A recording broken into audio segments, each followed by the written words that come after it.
Hey guys, welcome back to another episode of Say It Anyway. Thank you so much for tuning in. I truly appreciate the love and support I've been getting. And speaking of love, I know it's been a week now, but happy Valentine's Day. I hope everyone had a great Valentine's Day. I know I did. I spent it with my beautiful boyfriend, and then the next day after that, I had a cute little Galentine's Day get together with my awesome girlfriends.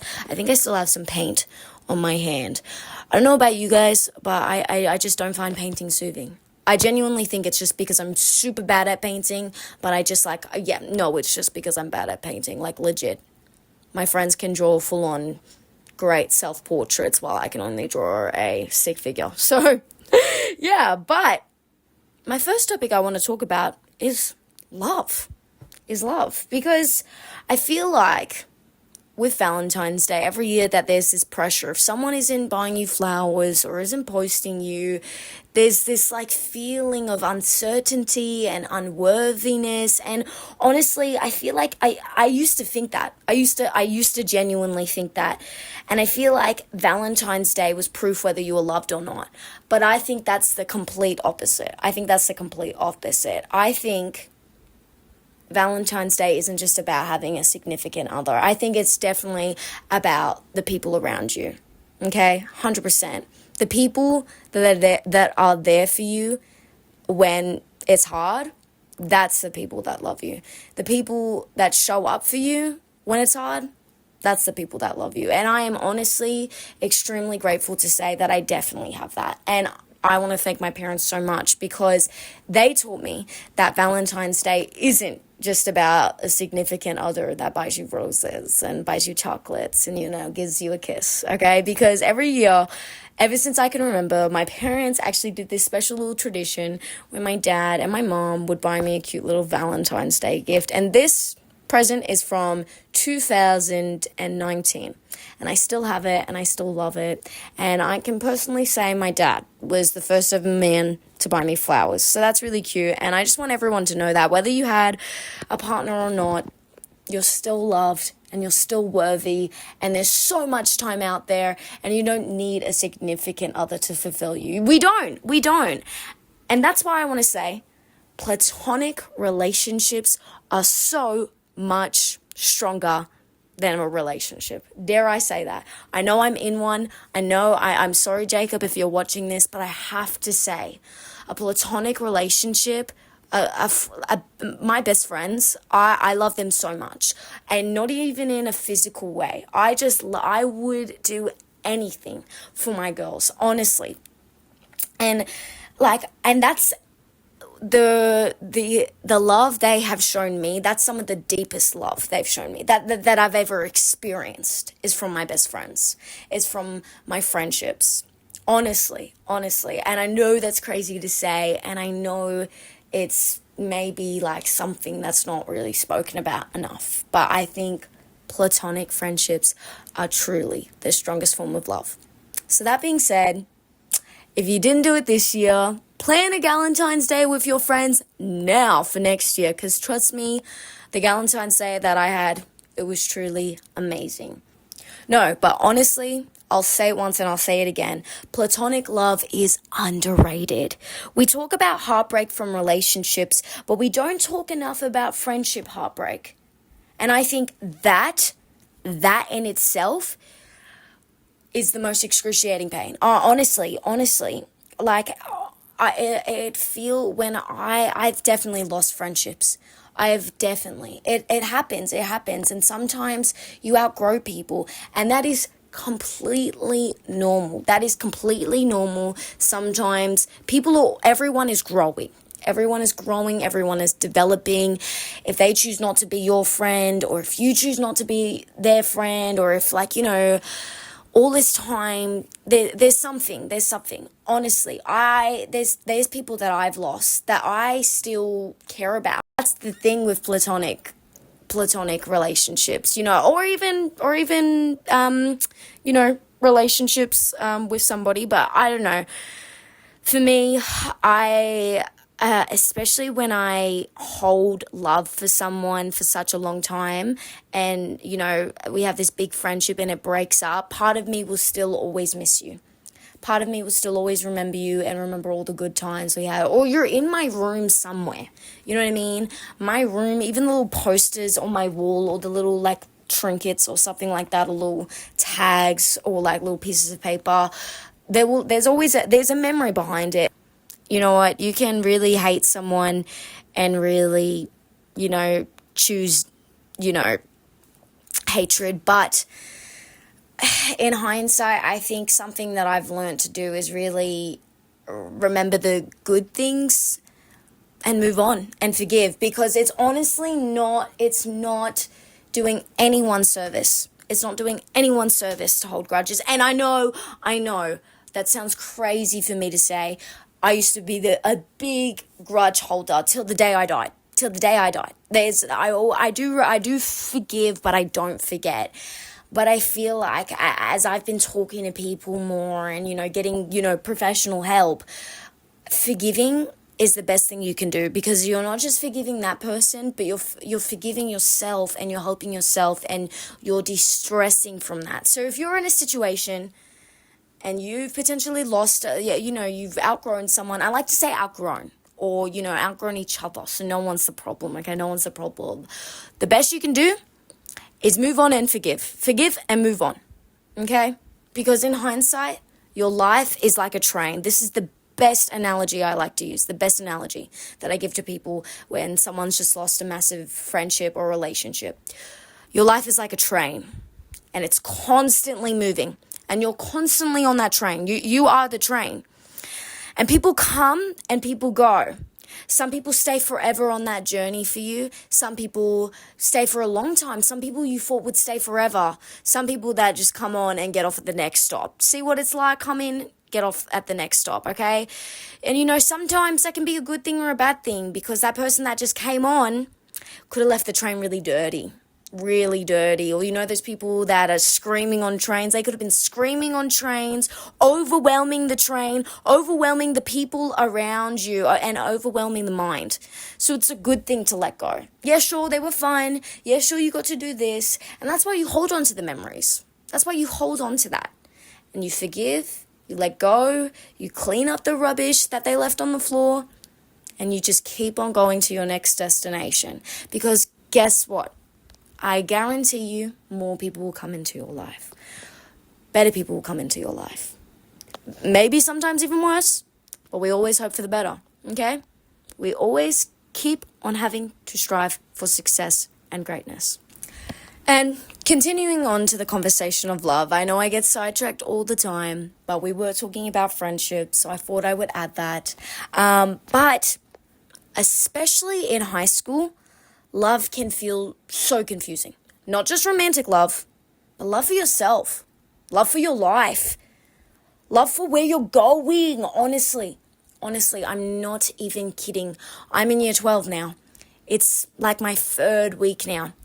The amount of times someone has asked me, what are you doing when you get out of school? Oh, well, shouldn't you be saving? Have you opened a savings account? Wait, you don't have your P's yet and you're 18?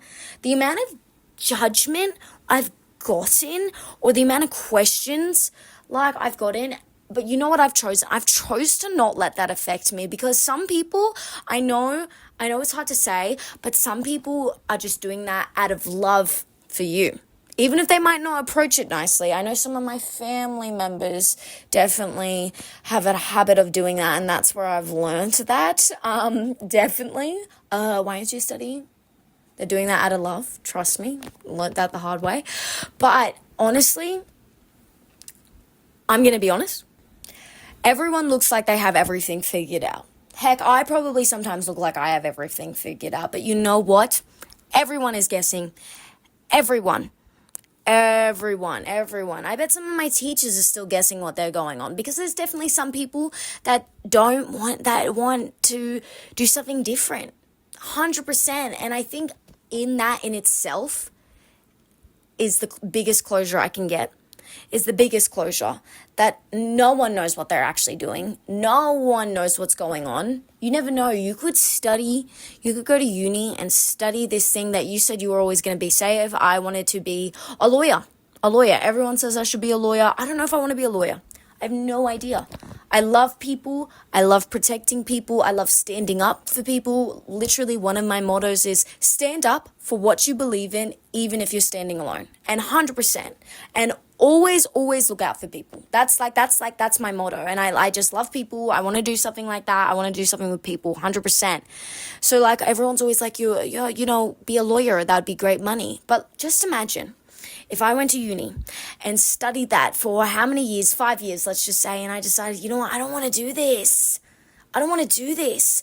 And I know someone, I did work experience with a photographer, and they did that. They went and studied law, and they were doing it for a couple of years, and they decided that they didn't want to do that. And you know what? That's totally fine. And now they run a successful, amazing photography business, and they couldn't be happier. And you know what? That in itself is more of a reason that life's going to take you places. Try things out, give it a go, and if you don't like it, that is okay. That is okay. And I know my heart is not just set to one thing. I mean, it kind of is. Future dream is to be a director and make films and produce videos and do things like this. That's my dream. But in a realistic world, when the Australian Creator Fund doesn't really exist on a lot of platforms, this is just more of a hobby thing. Let's be real. But blow me up and I might get famous. No, I'm just kidding. But I definitely won't be in one. I'm definitely going to give everything a try. And I think that's what everyone should do. We are guessing what we want. Guessing what the right path is. Guessing all of it. But you know what? Everyone shows a highlight reel. No one shows the hard struggles. So when I say this, comparison is the killer of happiness. Believe that. Oh my God, Stacey has it all planned out. She's got this. But you don't know. She might not be happy, bro. She might not be happy. So all I'm saying is, to anyone that's confused, because there's definitely been moments that I've been filled with so much unnecessary, overwhelming anxiety and thoughts, everything. I wish I could just tell myself, you know what, it's going to be okay, because look how far I've come. In year 10, I was overwhelmed. I was overwhelmed how I was going to manage high school, and if I was going to get far, and if I was going to be smart, and I was going to be this, and I was going to be school captain and stuff like that. And look at me now. Look at what I've achieved. And it's immaculate, and I'm so grateful. And so all I want to say is, I'll say it once and I'll say it again, you can only see the light once you've hit rock bottom. So that being said, I want to get on to my next segment, and that's answering your questions. Let me find some, shall we? Make sure to follow me on Instagram so you yourself can ask me anything, because I will say it anyway. Or you can comment down below whether you're watching this on YouTube or Spotify and ask me a question, and I will definitely try to answer. Ooh, okay. This one is by Mia Posadis, and this is, how do you personally deal with the lows in your life? That is such a great question, because that being said, how I was talking about platonic friendships and all that stuff and everything, and you can only see the light once you've hit rock bottom, I have definitely dealt with lows, 100%. But the thing is that keeps me going, and I think that should keep everyone going, is that you are not defined by your struggles. You are defined by how you overcome them. And I think time heals all wounds. I know that's hard to say, and I know that's extremely hard to say. But I think depending what you're going through, I last year in year 11 at the end, it was really hard. I sometimes I can't even talk about it, because it truly makes me it makes me so sad. Genuinely, I know I'm smiling now, but I think that's just like a coping mechanism. Like I just, something happened and it affected everyone around me, and even coming back to school. was so hard. It didn't feel normal, and that was making me hate school. On the first day of school, I was genuinely like, Mom, please don't make me go. And that's like, and my parents were so confused because what? This is Hannah. That's the school captain. She needs to go to school. What? And Hannah's like locked in, but no, sometimes like when I feel low, it can feel like the lowest. It can feel like I can feel so alone. I can feel so like no one, like, it's like no one cares and all that stuff. I know I can get so deep in my thoughts, I'm going nowhere and all that stuff. Like even those thoughts of the pressures of everyone, being like, Hannah, you need to do this, what's going on? That can cave in. But I think if you're aware of that and you're aware of what you're feeling, you can overcome anything. My tips, talk to somebody. Trust me, I know sometimes there's this stigma. I feel like everyone's normalized being nonchalant is the new cool and, keeping it all in. And I have been a victim of that, of just, compressing everything. I think sometimes I, take in too much or volunteer for things that I don't have time for, you know what I mean? Or, take on someone else's, stresses when I'm so overwhelmed and stressed myself. But I think talking to a trusted adult or a best friend when they are okay and they're fine to listen, and if they're a true friend, they will listen and they will care. And I'm not saying their job is to try to fix it, but I think genuinely saying what's going on out loud will be the first step to helping, 100%. Because I feel like everyone can be so stuck in their own heads with so much going on. Honestly, for me, I feel like I have so much going on. Once I say it out or I write it down, I realize, okay, wait, it's not that big. This is manageable. Okay, I'll do this on Monday, and in the afternoon I'll do this, and then I'll get some rest time, and then I'll work this and this and this out. You know what I mean? I think definitely first one is to reach out to someone. Okay? 100%. Don't be afraid. Okay? It's 2026. It's not cool being nonchalant. We're leaving nonchalantness in 2025. Number 2, like I said before, acknowledge what you're feeling. Acknowledge those thoughts. Okay? I've fought them before. I've overcome this. Okay? Like I said, you're not defined by your struggles. You're defined by how you overcome them. And number 3, do things that make you happy. I know I sound so cringe. I know I sound like every person in the book, but genuinely, I find making something creative. I love making videos. That's why I'm doing this. This is a hobby. I don't get paid for this, okay? One day, hopefully. I don't get paid for this, but I love creating stuff. Like I was saying before, when I was in year 11 last year, and I was probably at an all-time low, I made this short film called Life is Remarkable. And that's genuinely one of the, I just couldn't focus on school, but we had school, and you know what I mean? I was just like, I need to do something with my mind. I'm so wide awake, but I just can't sleep, but I can't read because I took the day off of school. That's how stressed and that's how upset I was. I took the day off school, and I just felt so shitty for rotting in my bed. So I made this short film called Life is Remarkable. And dare I say, it's genuinely one of the best things I've ever made. If you haven't seen it, go check it out. It's on my TikTok. I love it. I'm genuinely so proud of it. And then I submitted it to this film fest in Sydney, at Specfest, which I co-hosted at. And it won. And that was probably one of my greatest achievements. Seeing that get produced on the big screen, seeing everyone watching it, hearing my friends cheer for me. I mean, that video they recorded of, them announcing the winners and them just cheering for me. That's true love. That's true support. So those are my 3 things. And I'll say it once and I'll say it again. You can only see the light once you've hit rock bottom. Thank you so much, Mia Posadis, for that great question. And thank you everyone so much for listening to the podcast. I love you all so very much, and never let anyone dim your light, and don't hesitate to ever reach out, okay? I love you all. Love is all around. You're not alone. Thank you so much for watching. I hope we enjoyed the podcast. Bye, guys.